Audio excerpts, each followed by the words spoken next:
ਜਿਹੜੀ ਗੰਦੀ ਮੱਖੀ ਹੁੰਦੀ ਹੈ ਹਮੇਸ਼ਾ ਗੰਦ ਤੇ ਬਹਿੰਦੀ ਹੈ ਕਿ ਨਹੀਂ?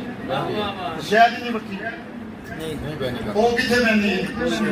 ਬੋਲੋ ਪਾਕ ਜਗ੍ਹਾ ਸ਼ਹਿਦ ਦੀ ਮੱਖੀ ਪਾਕ ਜਗ੍ਹਾ ਬਹਿੰਦੀ ਹੈ, ਦੂਈ ਕੰਧ ਤੇ ਬਹਿੰਦੀ ਹੈ ਤੇ ਸਈਦਾ ਨਾਲ ਪਾਕ ਬਹਿ ਸਕਦੇ ਨੇ।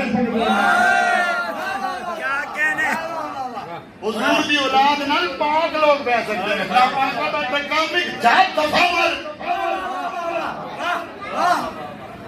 क्यों? इस वास्ते कि आज जेड़ा बंदा हजरे अस्वद नूं जाके बट्टा मारे तो तुसीं की आखो बड़ा बेगैरत आदमी है। क्यों होए? इहदे हुजूर दे दब लगे हुए ने। चलो अगली गल, ये जंतु आया मन गया, जंतु आया जे ओ जंतु आया ते नबी दे पुत्र कौन ने? हसनैन कौन?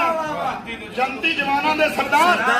जिस बंदे नूं हसनैन नाल लैर होवे, हसनैन दे पुत्रा नाल लैर होवे, जां तैनूं मर जाना चाहिए। ओए मुस्तफा दी औलाद नाल प्यार करया करो। रब्बे काबा दी कसम है आज तक टुटी होना दी चाहिए जिन्होंने हुजूर दे बच्चों दी बारगाह खुद में झुका दिया। जुनैद बगदादी वाकया नहीं है इसका नजर। जुनैद बगदादी कितना बड़ा पहलवान सी ते हुण वलियां दी जमात दा बादशाह। इहनूं पता है मुकाम मिलिया क्यों? इधर मुकाम क्यों मिलिया? कुश्ती हुई ना, कुश्ती पहलवान सन आए सामने एक सैयद आ गया ते जदों लड़न लगे ना वो सैयद आ गया। इधर जुनैद बगदादी के दौर सैयद आ गया, वो भी आम सैयद सी, 5 दिन बाद चुने सी।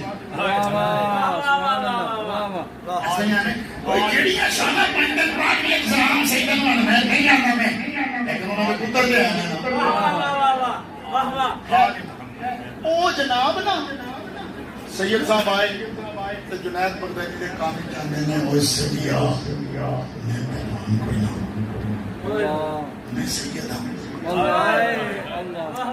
समझो है बस इन्नी गल सी ना। जुनैद आ गया मेरे ख्याल फौरन आया हो ही नहीं सकता। जेड़ा बंदा सैयदा नाल प्यार करदा उसी बोले सुभान अल्लाह। जुनैद आ गया मैं इन्हू दावा नहीं हो सकता। फिर ख्याल आया यार बड़ी बेइज्जती हो जाएगी, सैयद नूं इज्जत देवां मेरी बेइज्जती हो जाएगी। मैं पहलवान बड़ा हाँ जम्मे गफीर हो दुनिया बेपना कठी।